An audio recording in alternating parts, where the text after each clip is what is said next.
Okay, we're back. My phone shut down. It was like 110 outside and the phone didn't like it. Probably should have let it cool before I started round two. Anyway, here we are. This is the counter that we redid. Took it and redid it all. Wood. I can't remember what kind of wood it is, but we did all that. The big reason we did that was to get this nice big faucet with this massive sink.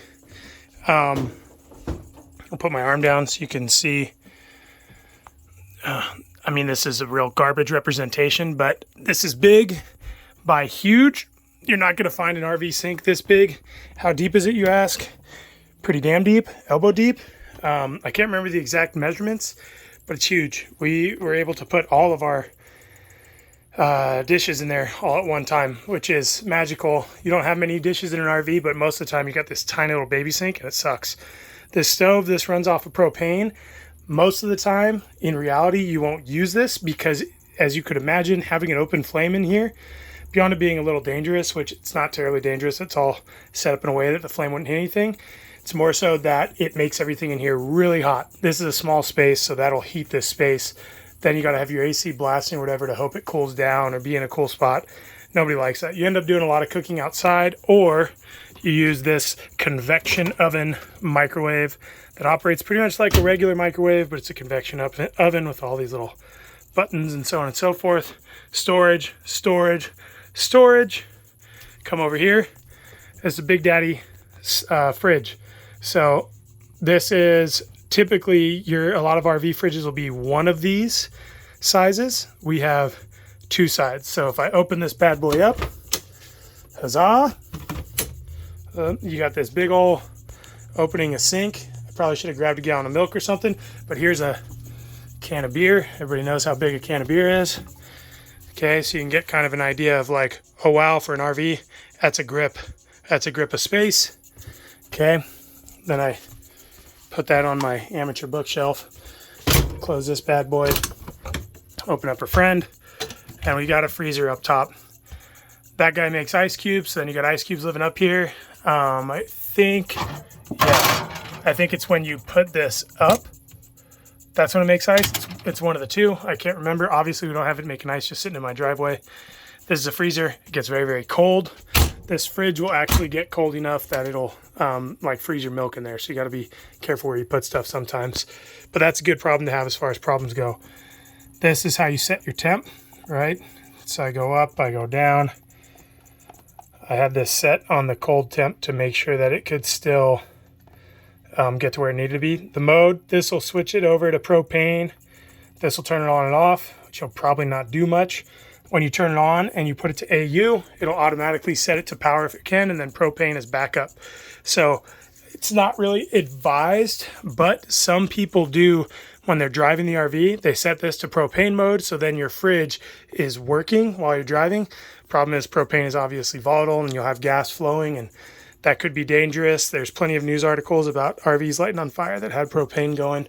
So that's on you. Research it, decide one way or the other if you want to do it. We always just had a cooler, and it seemed redundant, but it's like while you're driving the few hours or whatever, throw your stuff in a cooler at the end of the day when you park, dump the ice, put your stuff back in the fridge, and you're great. And if you keep these doors closed, it won't lose the cooling. So it's like you don't have to reset. Then you know you're safe. The kids don't have to worry about anything. Come up under here. And what do we got? The guts to the sink. That's great. There's guts. You could see that styrofoam. That's your water heater. If you ever have to work on that, it is going to be a pain, but you could do it. Nothing special here. A little flex hose on your P-trap, because you could imagine as you're driving around, if you have a solid fitting there, that thing will come all apart because the RV will creak and move around. And here, just a little more storage. Oh, it looks like we left some stuff in here. This opener I'm definitely not leaving in here. Oh man, I'm not leaving any of these openers in here. I definitely got to get these. Oh, that's my name. That goes in the house. Huh. The rest of this stuff you could take with you. Oh, to include floss. Congratulations, you're welcome. You have floss, and it looks like one US stamp. Good on you. So then we look over here. This area, when we got it, it was a rocking chair. We took a regular four-post table, and you can kind of see underneath there, this thing will fold down, and you can actually pull it off from these wall mounts. You could take this all the way off and set it on your bed, do whatever you want. So this space is open. We built this. You can see my carpentry skills are getting a little better, which is cool. I won't lift it up all the way because we got all the paperwork on there, but you could see it's a storage in the bench. I should probably actually do that. Don't be a dummy, Elijah. Don't be lazy. Oh, come on, little box. Oh. Okay, so I opened this. Ton of storage. Not fancy, but now you could sit on it and you could store stuff in it. That's really wonderful. Had to redo this shiplap when I put this giant thing on. This is every bit of paperwork from the day this thing was born. Any kind of maintenance or manuals or whatever. It's all right there, even from before we bought the thing. Storage, storage, storage, storage, storage.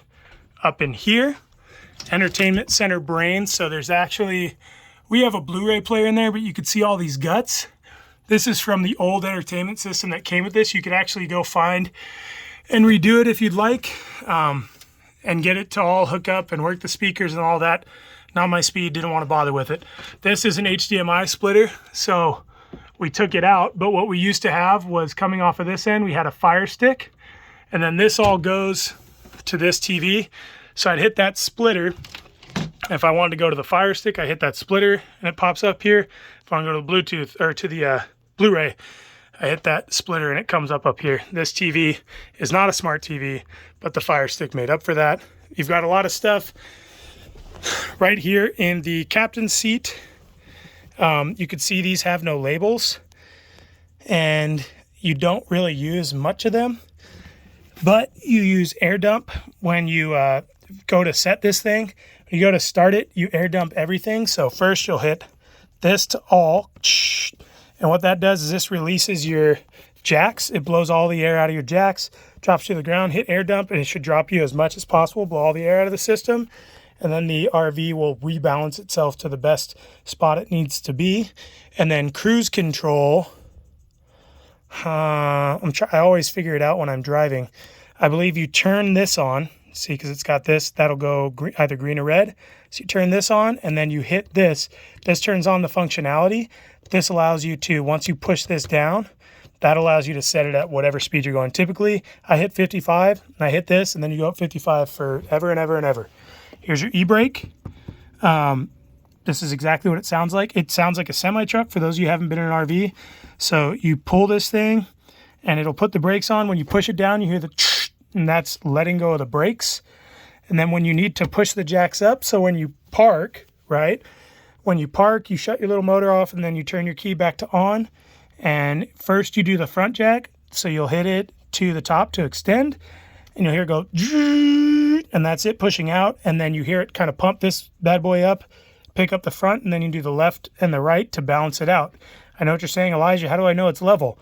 Well, let me show you. I got this handy dandy little easy level. You hit the thing in the center, and then you throw them on the ground. And you can see I'm mostly level. It looks like I probably got to push on my left side. It's probably because I leveled this out, and then I threw the slide outs out. So the weight pushed it down a little bit. But you go until you get all those arrows green. No big deal. I'm not going to mess with the levelers while the slide outs are out. So it'd be really stressful on the system. No thank you.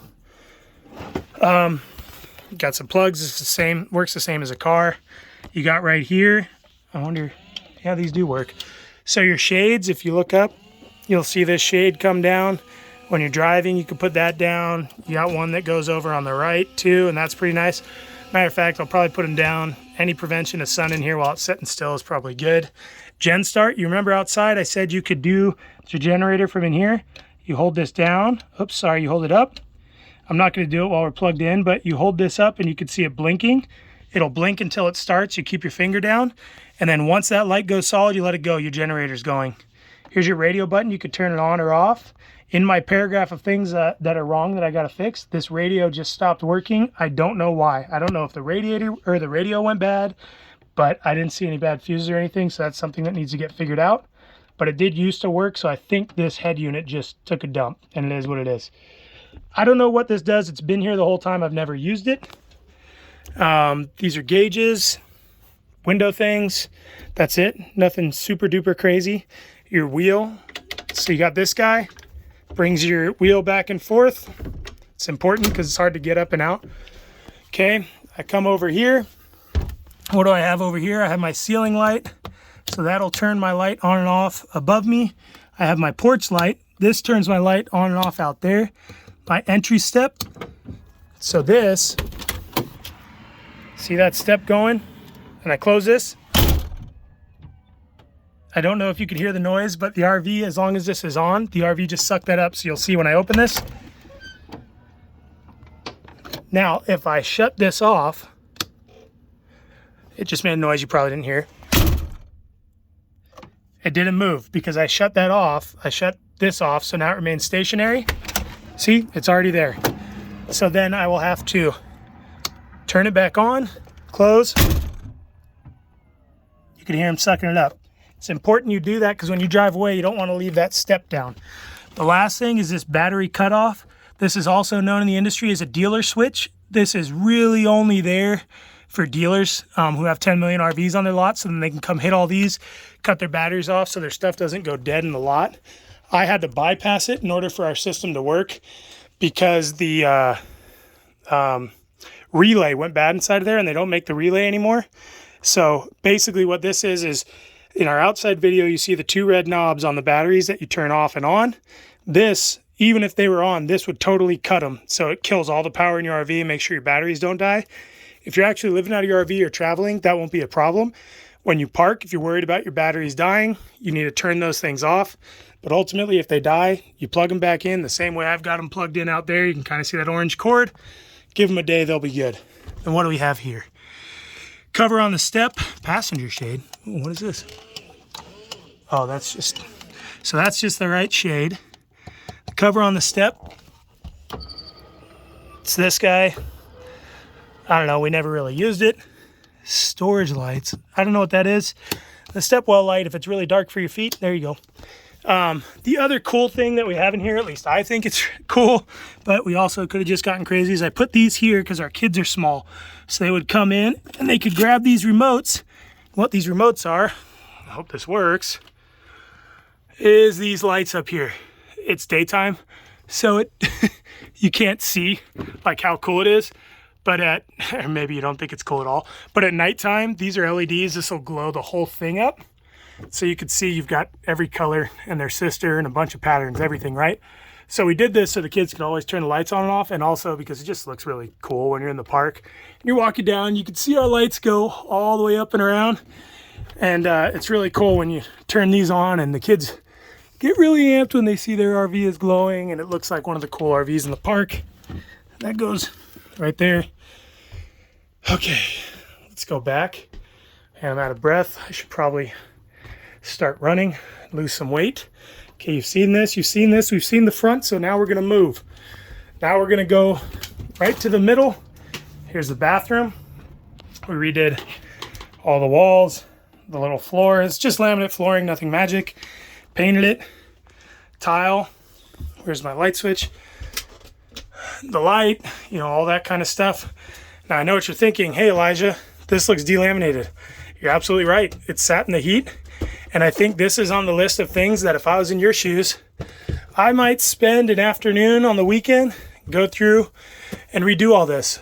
Or grab some glue, do some spot work on it, and make it go away.